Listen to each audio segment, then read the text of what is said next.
Welcome to this presentation on wearable assistive technology devices for visual impairment.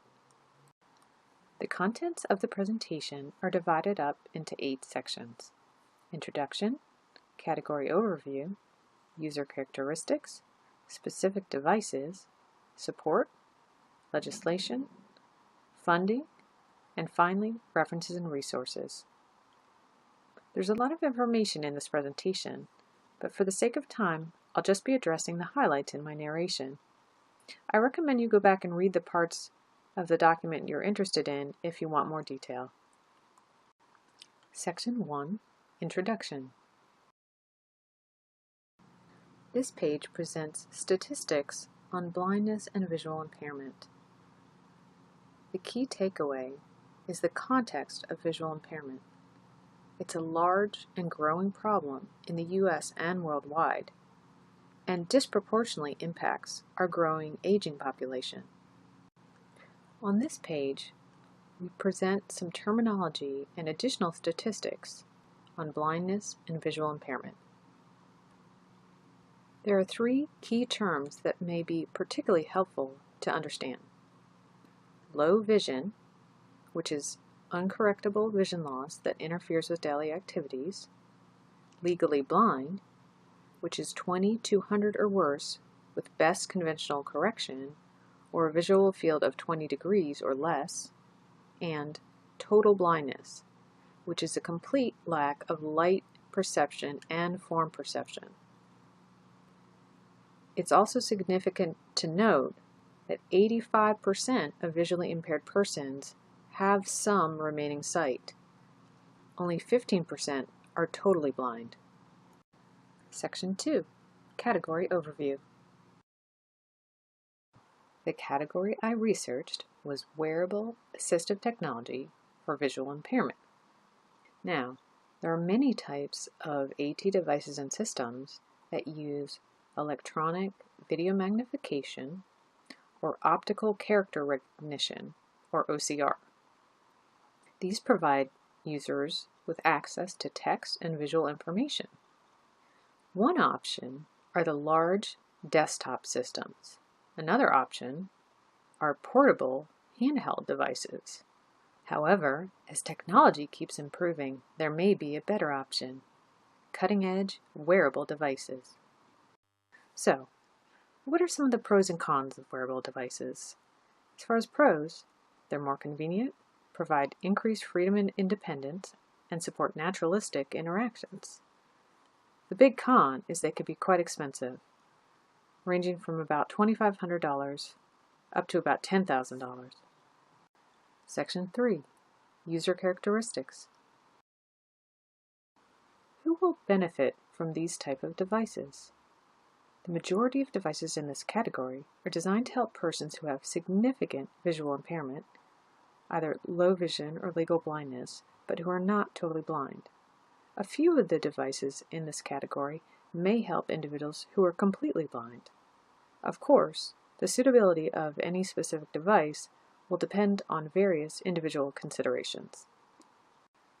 Section 4, Specific Devices.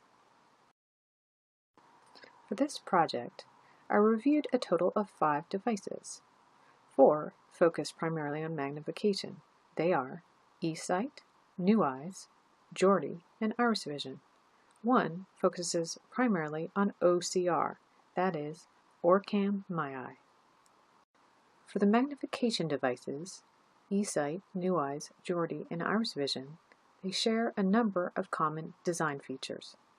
They all consist of a headset device and some type of controller, and they include lenses, either clear or customized prescription, or are worn over the user's glasses.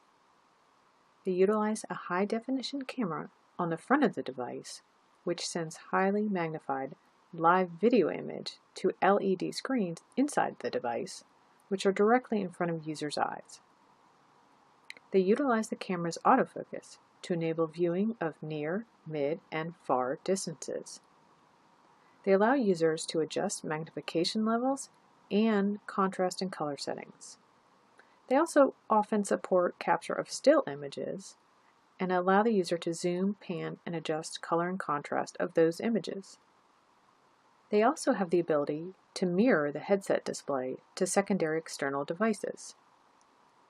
All of the devices also incorporate various types of technology, such as processors built into the headset device or the controller, rechargeable batteries, USB, HDMI, Wi-Fi, and Bluetooth connections, as well as the ability to update software. The first device reviewed was eSight. There's a link to their website on the page, and the price quoted was $9,995. There's also a photo of the device on the page, and this photo, along with all the others in the presentation, have alt text descriptions to provide equal access to everyone. As far as the features of eSight, the main feature is magnification, up to 24 times. In regard to its design, it's a lightweight headset with an adjustable visor device that is attached to custom glasses. By far, the most notable feature of eSight is what they call bioptic tilt. This is a patented feature that allows raising and lowering of the visor device. The midway position allows users a view of the camera's video image and their peripheral vision at the same time. This design supports mobility and avoids dizziness and nausea that are common with other similar devices. So, the big pro for eSight is the bioptic tilt visor design, and the big con is its price. On this slide are photographs of the eSight device. Here are additional photos of the eSight device. This page features photos of people using the eSight device. Here are additional photos of people using eSight in various settings. The second device reviewed was NuEyes. There's a link to their website on this page, as well as a photograph of the device. The price quoted was $6,000. The main feature of NuEyes is magnification of up to 12 times. In regard to its design, it's a lightweight headset resembling large wraparound sunglasses. It's actually built with smart glasses and custom software. It has 3 control options: on the device, a small wireless controller, and voice commands. One of the most unique features of NuEyes is their option for voice commands. To change the magnification level, the user simply says, "Glasses, make bigger," or "Glasses, make smaller." To change color and contrast settings, the user says, "Glasses, change color." There are also some new and future features that are appealing, including OCR, text-to-speech, as well as streaming. So, the big pros of NuEyes include the ability to control the device with simple voice commands, and the potential of some of the new and future features. The big cons would be the relatively expensive price and the issue of mobility, that you can't walk around with the device on, in contrast to eSight, which allows that. This slide shows photographs of the NuEyes device. This slide shows photos of people using the NuEyes device. This page has additional photos of people using the NuEyes device. Device number 3 is Jordy by IrisVision. There's a link to their website on this page, as well as a photograph of the device. The price quoted ranged from $3,300 to $3,700. The main feature of Jordy is magnification, up to 30 times. The design is a headset device with a prominent lens on the front. One of the most unique features of the Jordy is its ability to convert to a desktop magnifier with a docking station. Some of the big pros for the Jordy are its powerful magnification, both optical and digital zoom, its desktop conversion option, and it comes from an established company and product line, over 15 years. Some potential cons of Jordy are no Wi-Fi or Bluetooth, mixed reviews on the headset appearance, and can't walk around with the device on, which is the same mobility issue of other similar devices. On this slide is a photo of the Jordy device and its handheld controller. In these photos, the Jordy converts to a desktop magnifier with the use of a docking station. This slide presents photos of people using the Jordy device. On this page, there are photos of people using the Jordy device, including reading, watching TV, and doing homework. Device number 4 is IrisVision. A link to their website appears on this page, as well as a photograph of the device. The price for IrisVision is $2,500. The main feature of the IrisVision is magnification of up to 10 times.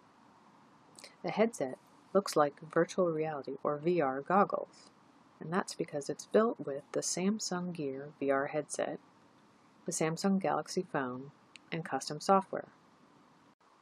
One of the most unique features of IrisVision is bubble magnification.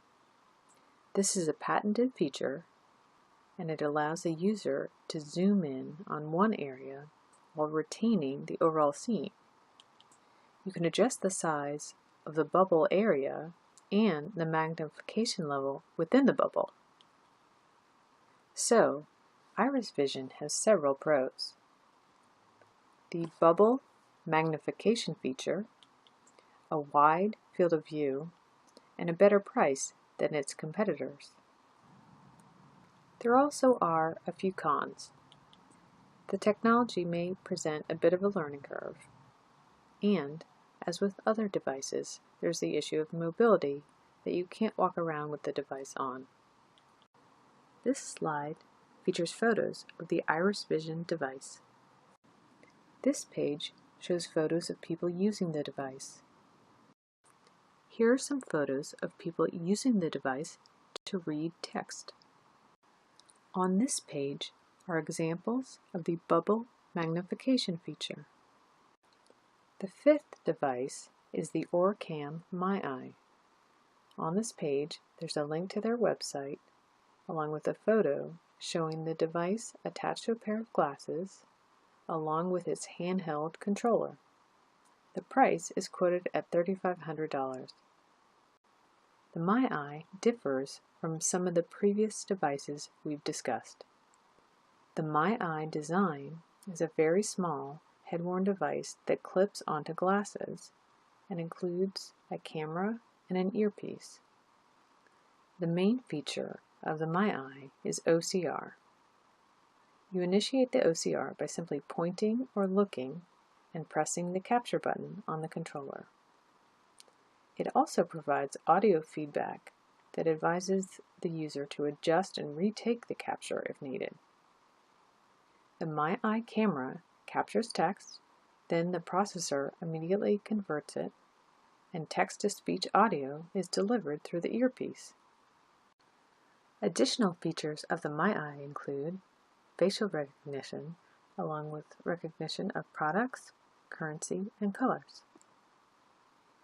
The big pro of the MyEye is its convenient, fast OCR. This can support individuals who have low vision or are completely blind. The big con of the MyEye is its high price, especially compared to smartphone apps with similar functionality. On this page are photographs of the OrCam MyEye device. Here, additional photos show the MyEye device attached to the side arm of users' glasses. This page presents photos of people using the MyEye device. Here, photos show people using the MyEye device for OCR, currency recognition, and facial recognition. Section 5. Support. Here, we address where and how may these devices help users. Settings include home, school, work, and community. Home might include doing hobbies, watching TV, reading, or performing any sort of daily living activity. School, seeing the board, teachers, classmates, reading materials, and doing homework. At work, performing any tasks involving text and visual information, seeing coworkers, attending meetings, traveling to client offices or conferences, and finally, community, recognizing and interacting with people, watching a movie, sporting event or concert, going to a restaurant, shopping, etc. Section 6. Legislation. Here, we're looking at which laws support the use of AT in this category. Most important is the Tech Act, as it provides a definition of assistive technology. Also crucial are the Rehabilitation Act and the ADA, since they govern the use of AT in employment contexts and indicate that AT is part of reasonable accommodations. On this slide is the full formal citation for the Tech Act. Assistive technology device is defined as something that is used to increase, maintain, or improve functional capabilities of individuals with disabilities. So, wearable headset devices meet this definition since they can improve vision and provide increased access to text and other visual information. Here we present the full citations to the Rehabilitation Act and the Americans with Disabilities Act. Between these two laws, they cover most employers. Under these laws, the use of assistive technology is frequently recommended as a means of implementing reasonable accommodations to support equal employment opportunities. Section 7. Funding. As we've seen, some of these devices can be quite expensive. What sources might help us pay for these devices? On this page I've listed several possible funding sources, but for right now we'll just focus on 4. Insurance, employers, scholarships and grants in a college or university setting, and finally loans. Source 1 is insurance. As of 2017, it seems that most insurers do not cover this category of technology devices. However, some of these products are considered medical devices, so it is possible that certain medical insurance plans with vision coverage may pay some of the cost. Check with your insurance provider. Source 2 is employers. For those who are employed, it is possible that an employer might supply one of these AT devices. However, employers may opt to provide lower-cost solutions as long as they support reasonable accommodations. Providing expensive AT may be more feasible for larger organizations, such as the federal government. To find out, submit a request to your employer. A third source is grants and scholarships. For those attending post-secondary study, such as vocational, undergrad, or grad school, grants and scholarships may be available from a variety of sources to help defray educational expenses. Example scholarships appear on the next 2 pages. One example program is the National Federation of the Blind Scholarship Program. A description of the program and contact information appear on this page. A second example program is the American Council of the Blind Scholarships. A description of this program and contact information appear on this page. The fourth potential source of lending is loans. Under the Tech Act, states sponsor programs that support affordable financing for AT purchases. Other organizations or institutions may also offer loans. Example loan programs appear on the next 2 pages. The first example program is the Assistive Technology Loan Fund Authority. A description of this program and contact information appear on this page. The second example program is Digital Federal Credit Union Access Loans. There's a description of this program on the page, as well as links to further information. And that's the end. As you may have picked up, I was really interested in this topic. It's great to see how creative design and technology can improve our lives. I ended up doing extensive background research, so I've included a comprehensive collection of links to various sources in the final section, references, and resources. Thanks so much for your time.